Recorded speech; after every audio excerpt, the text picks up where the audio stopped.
18 août 2020, 18 août 2025, 5 ans de transition. Nous nous disons 4 ans et 3 mois parce que Banda a fait 9 mois. Mais disons 5 ans de transition.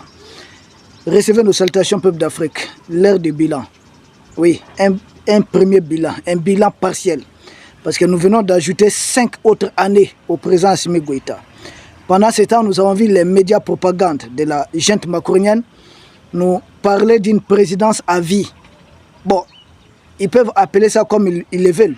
Mais à chaque fois que leurs intérêts, pour sauvegarder leurs intérêts, ils ont accordé des présidences à vie à certains dirigeants contre l'Afrique. Nous saluons tous les dictateurs qui sont au pouvoir par la France. Oui, oui, les hommes de la France sont des dictateurs. Les nôtres sont les hommes du peuple. C'est comme ça. La France, il y a Paul Biya que nous saluons au passage, est au pouvoir depuis que nous autres ne sommes pas nés. Ouattara est en train de se donner un 4e mandat.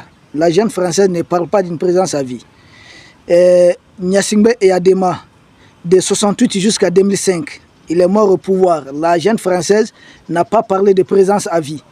Omar Bongo, de 1967 à 2009, il est mort au pouvoir. La jeune française n'a pas parlé de présidence à vie. Ce n'est que les 5 ans, je dis bien 5 ans, du patriote Assimi Goïta à la tête du Mali. C'est là qu'ils sont en train de parler maintenant de présence à vie. Ils ont accordé plusieurs présences à vie. Mobutu avait fait 33 ans jusqu'à être évincé par Kabila père, porté par les Rwandais, donc les Américains. C'est un autre débat. Félix Houphouët-Boigny, il s'est éternisé au pouvoir. Il est mort au pouvoir. La France n'a pas parlé de présence à vie. C'est quand il y a des patriotes qui doivent libérer l'Afrique, juste 5 ans de ces gens paraît comme une présence à vie pour la France. Si ça peut les soulager, oui, c'est de la présence à vie. Et dans leur bilan, les médias pro-junte macronienne, junte française, nous parlent d'exaction de l'armée malienne. Mais pendant ce temps, nous autres, ce que nous voyons, c'est une armée professionnelle qui a repris Kidal. Ce que nous voyons, c'est la reprise des Tessalites. Ce que nous voyons, c'est la libération totale de toutes ces localités. Ce que nous voyons, Ber est libre, Aguelog est libre, Moura est libre. Toutes ces localités ont été libérées. En 5 ans, c'est ce que nous voyons comme bilan. Mais si la junte macronienne voit des exactions, nous les renvoyons à leur propre passé. Les massacres de Sétif, 1945, ça ne dit pas quelque chose? Ce n'est pas des centaines, pas des milliers, mais des dizaines de milliers de morts. Nous les renvoyons à leur passé. Les génocides au Rwanda, ça ne leur dit rien? Nous les renvoyons à leur passé. Les massacres qui viennent d'avoir lieu en République de Kanaki, qu'ils font appeler la Nouvelle-Calédonie, ça ne leur dit rien? Nous les renvoyons à leur propre passé. Chez nous, nous voyons la libération des localités, des villes, des villages et des hameaux du Mali qui étaient occupés illégalement, injustement, par des terreurs mercenaires entretenus par la coalition franco-algérienne. Nous disons hurrah et puis on avance. Toujours sur le plan militaire, quand il parle d'exaction, nous disons qu'il n'y a pas d'exaction ici. Nous les renvoyons, nous leur demandons d'arrêter de donner des armes à Benjamin Netanyahou pendant qu'il a encore temps. Ce sont eux qui commettent les plus de massacres. Il a fallu qu'ils viennent commettre toutes les exactions, tous les massacres contre la famille Kadhafi, contre des paisibles citoyens, des civils qui soutenaient le pouvoir du guide libyen. Ils ont été tous, beaucoup ont été massacrés par des armes que la junte française a livrées aux terreurs mercenaires, par la déstabilisation qu'ils ont mise en place. Si nous faisons cette guerre et qu'ils osent parler d'exaction, c'est parce qu'ils nous ont imposé cette guerre. Qu'ils reprennent leurs chiens méchants, il n'y a plus de problème. Entre-temps, la guerre, ce n'est pas amusement. Ce n'est pas aussi une bataille entre troupeaux de moutons. La guerre, ce sont des humains. Et ça mobilise beaucoup de ressources, beaucoup de matériel. C'est pour faire quoi? C'est pour se neutraliser. Et on verra, celui qui neutralisera le plus en sortira victorieux. Celui qui parviendra à remplir ses objectifs en sortira victorieux. Nous, nos objectifs, c'était de libérer le Mali dans son ensemble. Et second objectif maintenant, de pacifier le Mali, stabiliser. Ça, c'est ce que nous voyons comme objectif. Et c'est un bilan parce que nous avons déjà libéré toutes les localités. Reste maintenant à les stabiliser, à pacifier, à stabiliser et puis poser les bases du développement. Donc pour nous, le bilan, il est positif. Et toujours à l'heure du bilan, la presse de la junte macronienne parle d'une société civile ou bien, je ne sais pas, société politique des partis ou autres. Nous parlons d'une remise à l'ordre. Nous parlons d'un nouvel ordre qui est en train de régner dorénavant. Nous parlons de la fin d'une anarchie. Oui, nous parlons du fait que les Maliens sont en train de retrouver progressivement notre ADN de toujours. Vous voyez, il y a moins d'insultes ici. Non, il y a des lois qui interdisent ça. Nous sommes en train de mettre fin à l'impunité. Les va-et-vient inutiles, la manifestation à gauche, manifestation à droite, pour des pays qui s'avaient appauvris et lourdement endettés comme les nôtres, nous n'en avons pas besoin. Pour des pays en guerre, je ne connais pas un pays en guerre en Occident où on autorise des manifestations. Ça n'a jamais existé. Donc ça ne va pas exister ici en Afrique.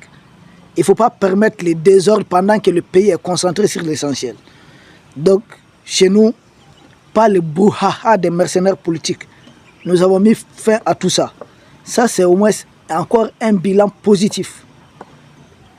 Il parle, à l'heure du bilan, la presse macronienne, d'un pays miné par les terroristes qu'ils appellent djihadistes. Nous disons, un pays qui est en train de déterrer les mines terroristes qu'ils avaient sémées pendant que Serval, Barkhane, Takuba, MINUSMA étaient là. Ils ont contribué à enraciner le terrorisme, à s'aimer ça, à utiliser ça comme la mine. Et ils étaient convaincus qu'aucun pouvoir ne parviendra à déminer les terrains. Et à l'heure du bilan, nous voyons que les choses bougent bien. À l'heure du bilan, pendant qu'on était avec l'armée de la junte française, on n'avait aucun avion de combat. En 5 ans, nous avons plus de 20 avions de combat. J'ai dit 20, j'ai minimisé. Comprenez? Ce qui relève de l'armée, c'est secret défense. Nous avons plus de 20 avions de combat en moins de 5 ans de transition. En 5 ans de transition, nous avons multiplié le nombre de nos forces spéciales. Nous avons multiplié plus de 10 000 autres nouveaux militaires en rejoint les rangs des forces armées maliennes. Nous sommes dotés de radars de dernière génération. En 5 ans, nous avons pu remettre en service certains aérodromes et certains bâtiments qui peuvent aider dans le cadre de la stabilisation du pays. En 5 ans de pouvoir, nous avons toujours sur le volet militaire, nous avons éliminé pas des centaines, des milliers de chefs terroristes, y compris des milliers de terroristes, y compris les chefs de premier rang, dont Abou Ouzeifa. Ouzeifa qui d'ailleurs sa tête a été mise à prix 5 millions de dollars. Nous n'avons jamais eu une récompense parce qu'il avait ôté la vie à des militaires américains. Des militaires maliens l'ont neutralisé. C'est plusieurs chefs terroristes éliminés, beaucoup se sont rendus. En 5 ans, les terroristes ont été affaiblis à tel point qu'ils sont obligés, en manque d'effectifs, d'utiliser des enfants soldats. En 5 ans, les terroristes ont été tellement affaiblis que leurs parrains ont été obligés de les doter des drones contre les forces armées du Mali. En 5 ans, la ville la plus clé au cœur de ce combat géopolitique, géostratégique, la ville de Kidal, est totalement sous contrôle des forces de défense et de sécurité du Mali. En 5 ans, sur le plan militaire, on peut dire encore beaucoup de choses. Autrefois, il y avait deux militaires pour un seul fusil. Donc, une seule arme pour 2 militaires ou 3. Aujourd'hui, pour chaque militaire, on a une arme, voire 2 ou 3. Aujourd'hui, nos militaires peuvent manquer de tout sauf des questions de munitions. En 5 ans, toujours sur le plan militaire, nous sommes dotés des drones Baykata, des drones Akinsi et d'autres drones encore, ce qui n'était pas le cas avant les 5 ans du début de cette transition. En 5 ans de transition, nous avons réussi. Nous sommes parvenus à nous coordonner avec des autres pays. Là où il y avait Blaise Compaoré, là où il y avait Bazoum, nous sommes coordonnés avec ces 2 pays et ensemble, nous sommes en train de botter les terroristes. Nous avons pu créer ensemble une force unifiée de l'AES. Et d'ailleurs, les 3 ministres de la Défense sont en visite à Moscou. Ils nous reviendront encore avec beaucoup d'équipements, beaucoup de matériel, avec beaucoup de choses, ce qui n'était pas le cas. Avec la France, il y a cela 5 ans, on était tous dans le fameux G5 Sahel. Le G5 Sahel n'a jamais éliminé un seul terroriste. Or, la force unifiée de l'AES a déjà à son actif un bilan de plus de 1000 terroristes neutralisés. En 5 ans de transition, toujours sur le volet militaire, le moral est dorénavant au top. Le moral est très bon. Vous voyez comment nos militaires, quand ils descendent sur le terrain, comment ils sont motivés, comment ils sont préparés, des volontaires qui se proposent aller au combat. Il y a 5 ans de cela, il était rare de trouver un volontaire qui devait décider de lui-même monter. Je dis bien, il était rare. En 5 ans, le bilan est plus que positif sur le plan militaire. Nous avons atteint la souveraineté militaire.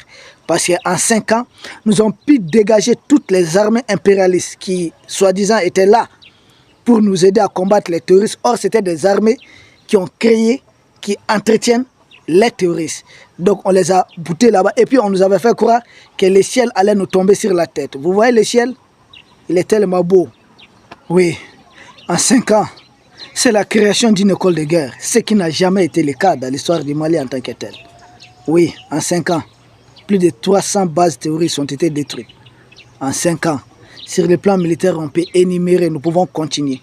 Mais sur le volet diplomatique, en 5 ans, nous avons retiré notre statut de porte-plume à la jeune française. En 5 ans, nous avons pu déposer plainte contre la jeune française et avec les preuves dont nous disposons pour prouver aux yeux du monde que c'est le pays qui viole le plus les résolutions des Nations Unies et que c'est le pays, c'est la jeune française qui est le premier soutien des terroristes qui opèrent en Afrique. En 5 ans, nous avons pu nous affirmer au niveau international. Nous donnons l'image d'un pays dorénavant respecté. Ça, c'est sur le volet diplomatique. Sur le volet diplomatique, nous pouvons dire beaucoup de choses, mais nous avons déshabillé leur propagande au niveau international. En 5 ans, au niveau de la communication, nous avons pu mettre dehors tous les médias propagande, RFI, France 24 et autres médias encore. Nous avons pu suspendre des espions qui nous envoient. Quand je dis suspendre, lancer des poursuites contre certains espions qu'ils envoient sur leur plateau, prétextant que c'est des journalistes.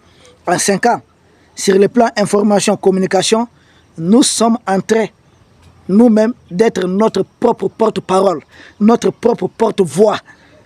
Ce sont nos canaux d'information et de communication qui ont pris le dessus. En 5 ans, nous avons gagné la guerre d'information et de communication. Ils ont tout essayé. Ils ont lancé une autre chaîne de télévision. Malgré tout ça, c'est l'échec. Ils ont recruté certains Maliens qu'ils avaient retournés, que la DGS avait retournés, qu'ils envoient sur des plateaux midi, matin, midi, soir, y compris certains anciens hauts cadres du Mali. Malgré tout cela, sur les plans information, communication, on les bat, nous les battons. Et ça, ce n'est que le début du commencement. Parce que de nombreux volontaires africains mobilisés sur différentes plateformes ont fait oublier ce qu'était RFI auparavant, ce qu'a été France 24. Maintenant, c'est la voix de l'Afrique qui triomphe. Mais sur le plan économique aussi, les choses bougent en 5 ans. En 5 ans, sur le plan économique, c'est une revalorisation des masses salariales à hauteur de 104 milliards de francs CFA. En 5 ans, c'est la maîtrise du prix, surtout du carburant, malgré le contexte international actuel, et voire même un recul du prix à la pompe. En 5 ans, c'est la relecture du code minier qui dorénavant devient avantageux pour le Mali, avec à la clé la nationalisation de beaucoup de mines. En 5 ans, c'est aussi la récupération, voire la nationalisation progressive de la mine de Loulo-Gungoto, la plus grande mine en Afrique de l'Ouest. Dorénavant, elle est exploitée par les Maliens. Et là, quelques tonnes d'or aussi ont été saisies parce qu'ils avaient abusé de nous. Donc en 5 ans, c'est aussi la réparation d'injustices, des pillages qui longtemps avaient contribué à appauvrir notre peuple. En 5 ans, c'est l'exploitation, en 5 ans oui, de notre lithium, voire l'une des plus grandes mines de lithium, voire la plus grande même en Afrique. Oui, ça aussi, c'est encore plus de recettes. En 5 ans, c'est beaucoup de hauts cadres qui ont mis la main, qui ont coupables d'une manière ou d'une autre, ou soupçonnés des détournements des deniers publics. On a mis les grands pains sur beaucoup. Donc en 5 ans, toujours sur le plan économique, c'est la construction de plusieurs infrastructures. En 5 ans, sur le volet énergétique, c'est une autonomie, une indépendance énergétique progressive que nous sommes en train de mettre en place. Il y a de cela 12 mois, on criait partout. Les chiens des réseaux France-Afrique, comprenez, ceux qui aiment aboyer, étaient en train de crier « Ah, il y a délestage, il y a coupure ». Mais on n'avait jamais fait 24 heures sans électricité. Mais aujourd'hui, les choses avancent progressivement. On ne parle plus que de quelques heures. Pour bientôt, à ce rythme, le Premier ministre Abdoulaye Magal a dit, nous allons totaliser 24 heures sur 24 d'électricité. Dans beaucoup d'endroits, nous sommes déjà à 18 heures sur 24. Dans les fameuses démocraties africaines, demandez-leur combien de pays ont la certitude d'avoir au moins 18 heures d'électricité sur les 24. Il y en a combien? Les choses s'améliorent. Et ça, c'est uniquement la solution malienne. Les choses bougent bien. En 5 ans, on avait parlé du volet diplomatique. Mais il faudra aussi parler de la fin. Le fait qu'on a déchiré les fameux accords d'Alger qui étaient un accord de partition du Mali. Nous avons fait tout ça en 5 ans. En 5 ans, nous avons, sur le plan culturel, nous avons changé des noms de plusieurs endroits, édifices publics qui portaient les noms des mercenaires, des barbares de la junte française qui ont endeuillé nos populations. Nous avons pu changer les noms. Oui, et nous avons pu décréter l'année 2025 année de la culture. En 5 ans, sur le plan santé, les plateaux techniques ont été améliorés et il y a la construction toujours en cours d'un hôpital militaire XXL qui sera le plus grand hôpital du Mali. Tout ça, c'est en 5 ans. En 5 ans, il y a beaucoup de choses qui se passent. Nous ne pourrons pas tout dire. Mais voici, entre autres, ce qu'on pouvait dire, peuple d'Afrique, comme bilan. Et surtout, le fait qu'on est en train, il y a un nouveau type de Malien qui est en train d'émerger. Parce que généralement, quand les gens parlent des dégâts de la fameuse démocratie en Afrique, on parle du fait qu'ils ont détruit nos armées. Il y a eu des fonctionnaires qui sont devenus milliardaires. Il y a eu ceci, mais il y a eu plus grave. Ça a gâté l'homme africain. Voler est devenu un fait banal en Afrique. Autrefois, ce n'était pas le cas. Ça ne fait pas partie de nos valeurs. Regardez comment nos prisons sont remplies. Ils avaient gâté même l'Africain lambda. Les jeunes Africains, c'est qu'ils avaient... C'est-à-dire qu'ils ont détruit l'humanité en beaucoup d'Africains. Nous sommes en train de refaire tout ça. Nous sommes en train de réparer tout ça petit à petit. En 5 ans, c'est la création d'une nouvelle filiale du coton. Et en 5 ans, c'est surtout la fin, oui, des contrôles administratifs de nos institutions. Parce que vous savez qu'il y avait ce qu'ils appellent comment? Des agents de la DGSE qu'ils envoient dans les différents ministères, qui disent être des agents d'appui. C'est des vrais impérialistes qui étaient à la solde de leur pays contre les nôtres. Tout ça a pris fin. Ils n'ont plus les statuts de porte-plume de notre pays. Et surtout, les fameuses ONG, leurs ONG qu'ils utilisent là, c'est dehors. En 5 ans, l'aménagement est un lointain souvenir. Peuple d'Afrique, nous vous remercions. Et nous espérons vous retrouver demain pour un autre sujet au sommet de l'actualité. D'ici là, portez-vous bien. Merci.